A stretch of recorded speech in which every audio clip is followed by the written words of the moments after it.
जय हिंद साथियों, welcome back to my YouTube channel Gurukul matric 2024। तो चलिए आज हम बात करने वाले हैं प्रश्नावली 3.1 के 3 नंबर क्वेश्चन के बारे में। तो चलिए हम क्वेश्चन को पढ़ते हैं। तो यहाँ पे क्वेश्चन पढ़ने से पहले आप मेरे चैनल गुरुकुल मैट्रिक 2024 को सब्सक्राइब तथा वीडियो को एक लाइक जरूर कर दें। चलिए हम लोग क्वेश्चन को देखते हैं। तो यहाँ पे दिया हुआ है क्वेश्चन नंबर 3 में, जो कि 2 kg सेव, 2 kg सेव और 1 kg अंगूर का मूल्य किसी दिन 160 रुपये था। मतलब 2 kg सेव प्लस में 1 kg अंगूर का मूल्य 160 रुपये था, नहीं तथा एक महीने बाद 4 kg सेव और 2 kg अंगूर का मूल्य 300 हो जाता है। उसके एक महीने बाद क्या हो जाता है, 4 kg सेव प्लस में 2 kg अंगूर का मूल्य कितना हो जाता है, 300। तो इसको हम लोग बीजगणितीय तथा ज्यामितीय रूप में व्यक्त करना है। तो चलिए हम लोग इसको व्यक्त कर देते हैं। तो सबसे पहले हम लोग को ये पता तो नहीं है कि 1 kg अंगूर और 1 kg, एक सेकंड, तो चलिए हम लोग हल करते हैं। तो ये तो हमें नहीं पता है कि 1 kg अंगूर का और 1 kg सेव का दाम कितना है। तो चलिए हम लोग इसको मान लेते हैं। तो लिखेंगे हल यहाँ पर कि माना कि 1 kg सेव का मूल्य 1 kg सेव का मूल्य कितना है, इक्वल टू x रुपए, ओके। तथा 1 kg अंगूर का 1 kg अंगूर का मूल्य कितना हो जाएगा, फिर यहाँ पे 1 kg अंगूर का मूल्य इक्वल टू y रुपया, कि नहीं। ये तो हम लोग मान लिए। अब हम लोग प्रश्नानुसार देखेंगे। यहाँ पर नीचे लिखेंगे प्रश्न से। यहाँ पे प्रश्न से जब लिखेंगे तो हमारा कितना दिया हुआ है, 2 kg सेव, तो 2x। यहाँ पर कोई भी चीज़ है जो 1 रुपये किलो है तो 2 kg लेंगे तो उसमें 2 से मल्टीप्लाई करेंगे, कि नहीं, सिंपल सी बात है। यहाँ पे 2x प्लस में y, 1 किलो अंगूर था तो y रुपये अंगूर है, तो यहाँ पे क्या हो जाएगा, 160, टोटल 160 रुपये में खरीदा गया था, कि नहीं। तो यहाँ पे इसका सब हम समीकरण बनाएंगे फिर ऊपर वाला। तो यहाँ पे क्या हो जाएगा, 2x प्लस y, तो y को उधर इधर ही रखेंगे और 2x को उधर भेजेंगे, तो 160। तो एक y बराबर 160, तो 2x को उधर भेजेंगे तो प्लस में, तो माइनस हो जाएगा, तो 2x, नहीं। तो हमारा यही आएगा समीकरण। अब इसी के आधार पर हमें x और y ज्ञात करना होगा। तो x का मान रखकर y का मान हम लोग ज्ञात कर सकते हैं। तो यहाँ पे इसको और छोटा कर लेते हैं, इधर लिख लेते हैं, साइड में रख लेते हैं, और यहाँ पे लिखेंगे x और यहाँ पे y। तो इसमें आप लोग x का कोई भी मान रखकर y का मान ज्ञात कर सकते हैं, कुछ भी, 1 से 0 से लेकर अनंत तक। तो इसमें 2 मान को ज्ञात करना अनिवार्य है, लेकिन हम 3 ज्ञात कर लेंगे। एक ज़्यादा हो जाएगा तो घट तो नहीं जाएगा। तो चलिए हम लोग रखते हैं। तो यहाँ पे y बराबर 160, y बराबर 160 माइनस 2। तो यहाँ पे x का मान हम क्या रखें कि y का मान आएगा, लेकिन ग्राफ में आना चाहिए, इतना छोटा मान रखिएगा, सही ठीक ठाक। तो यहाँ x का मान हम लोग 0 रखते हैं, कि नहीं। तो यहाँ पे जब 0 रखेंगे मल्टीप्लाई 0 होगा बाई 2, नहीं बाई 2 कहाँ से आ जाएगा इसमें, यहाँ पे लिखेंगे तो इक्वल टू 160। तो यहाँ पे 2 इंटू 0 इक्वल टू 0 हो जाएगा, कि नहीं। तो मेरा y का मान कितना आ जाएगा, 160। अब चलिए हम लोग दूसरा मान रखते हैं x का। अब x का हम लोग क्या मान रखते हैं कि हमारा y का मान आ जाए। तो x का मान हम लोग अब 80 को रख लेते हैं। चलिए छोड़िए, ज़्यादा नहीं, x का मान हम लोग 40 रखते हैं, छोटा। तो यहाँ पे जब 160 माइनस 2 4 जाए 18, 80 इक्वल टू 80 आएगा, कि नहीं। तो x का मान हम लोग 40 रखेंगे तो मेरा 80 आएगा, ओके। और फिर हम लोग क्या रख सकते हैं x का मान, और x का मान हम लोग रख सकते हैं कितना, यहाँ पे 80 को रख लेते हैं। चलिए तो यहाँ पे 160 माइनस 2 इंटू 80 इक्वल टू 0, 160।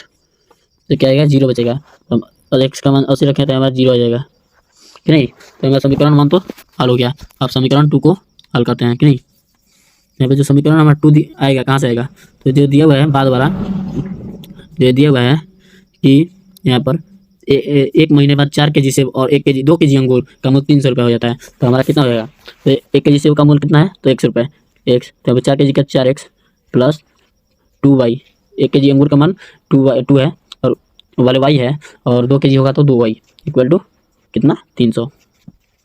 यही आएगा हमारा दूसरा समीकरण जो होगा। चलिए इसको हम नीचे नोट कर लेते हैं। तो यहाँ पर इसको नीचे नोट करेंगे तो हमारा क्या होगा, यहाँ पे लिखेंगे 2 नंबर के लिए 4x plus 2y equal to 300। तो यहाँ पे 2 से यहाँ 2 नंबर हो जाएगा, तो लिखेंगे 2 से, यहाँ पे 2 से जब लिखेंगे तो यही हमारा 2 नंबर समीकरण है।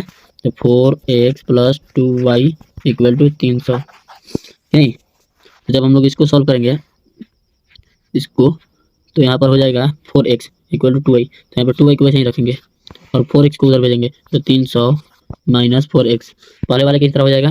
तो चूंकि यहाँ पे 2y है कि नहीं, एक सेकंड, तो यहाँ पे हमारा 2y है, तो चूंकि y equal to 300 minus 4x by 2, यही आ जाएगा हमारा समीकरण। ओके, तो इसको हम लोग नीचे यहाँ पे रखेंगे और हल करेंगे। यहाँ पे इसको रख लिए। अब यहाँ पे x और y का मान पहले वाले की तरह ज्ञात करेंगे। यहाँ पे x और y लिखेंगे तो हमारा क्या आ जाएगा, x का मान क्या रखेंगे तो y का मान क्या आएगा, यही देखना है हमें। मतलब x का मान रखकर y का मान ज्ञात करना है टोटली। ओके,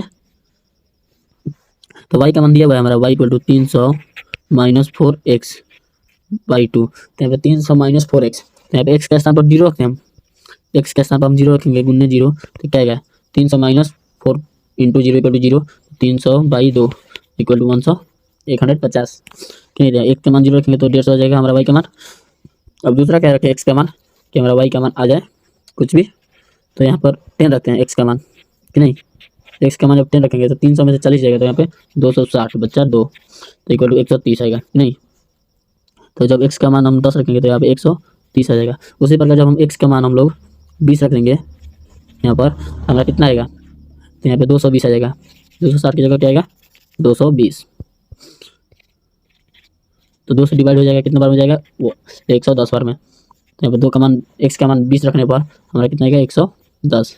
तो चलिए हम लोग इसको इसका ग्राफ बनाते हैं। तो यहाँ पर पहले दोनों समीकरण 1 का शून्यक और 2 का शून्यक को एक जगह स्थित कर लेते हैं ताकि ग्राफ बनाने में झंझट ना होगी।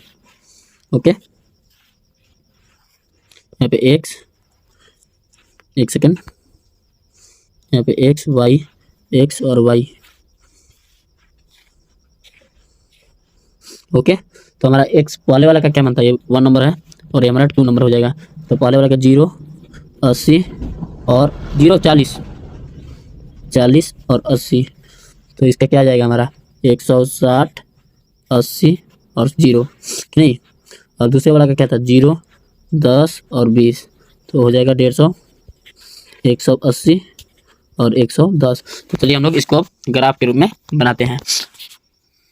तो चलिए दोस्तों हम ग्राफ को हल करते हैं। तो यहाँ पे x है और यहाँ पे y है, तो यहाँ पे समीकरण वे 1 को ही पहले देखते हैं। यहाँ पे x मेरा 0 है और y कितना है 160, तो पहले हम लोग x और y एक्सिस को खींच लेते हैं। तो यहाँ पे x और y एक्सिस को खींचेंगे सबसे पहले, यहाँ पे सटीक बिंदु लेकर और फिर खींच देंगे।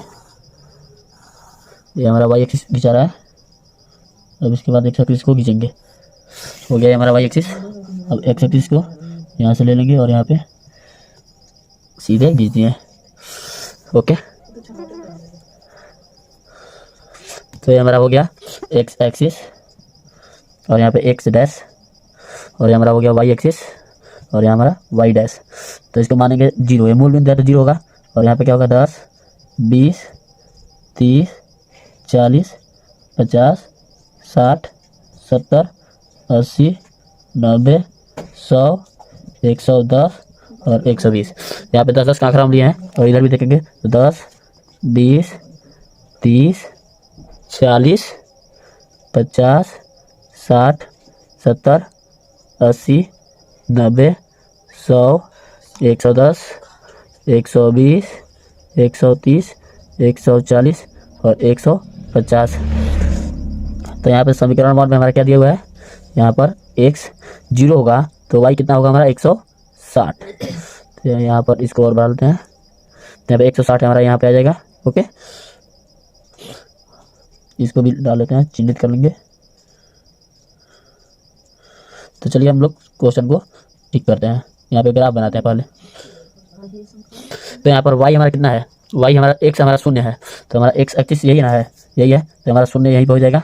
और y कितना है तो 160, तो हमारा y यहाँ पे 160, तो एक बिंदु तो हमारा यहाँ पे हो गया। ओके, और दूसरा क्या है हमारा x 40 है, तो हमारा x यहाँ पे 40, तो ये रहा।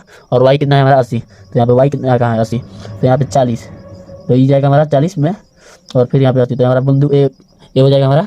और तीसरा क्या है हमारा 80 और 0, तो यहाँ पे y हमारा 0 है। ओके, तो हमारा y 0 है और यहाँ पे 80, तो ये हमारा बिंदु 1 हो जाएगा। ओके, तो ये 3 बिंदु है, तो इसको हम लोग मिला सकते हैं। तो यहाँ पे चलिए हम लोग इसको मिला लेते हैं पहले, ये रहा बिंदु और ये, तो यहाँ पे ऐसे यहाँ पे तीनों बिंदु मिलने चाहिए। ओके, तो यहाँ पे तीनों बिंदु मिल गया, हमारा एक साथ मिल गया। अब चलिए हम समीकरण 2 को देखते हैं। तो यहाँ पे x हमारा 0 है। ओके, तो यहाँ पे देखिए हमारा जो है x 0 है, तो यहाँ पे x एक्सिस है तो हमारा 0 हो गया, और y कितना है 150, तो हमारा y पे जाएगा तो 150, तो यहाँ पे एक बिंदु आएगा हमारा, और फिर x हमारा 10 है, तो यहाँ पे x 10 और y कितना है 130, तो यहाँ पे y हमारा 130, तो यहाँ पे 10, ये रहा एक बिंदु हमारा। और फिर यहाँ पे 20 हमारा क्या है x, तो यहाँ पे x 20 हो गया, और y कितना हो गया 110, तो यहाँ पे 120 और 110, तो हमारा 3 बिंदु आ गया। तो इसको जब हम तीनों बिंदु को एक साथ मिलाएंगे तो देखते हैं क्या होगा।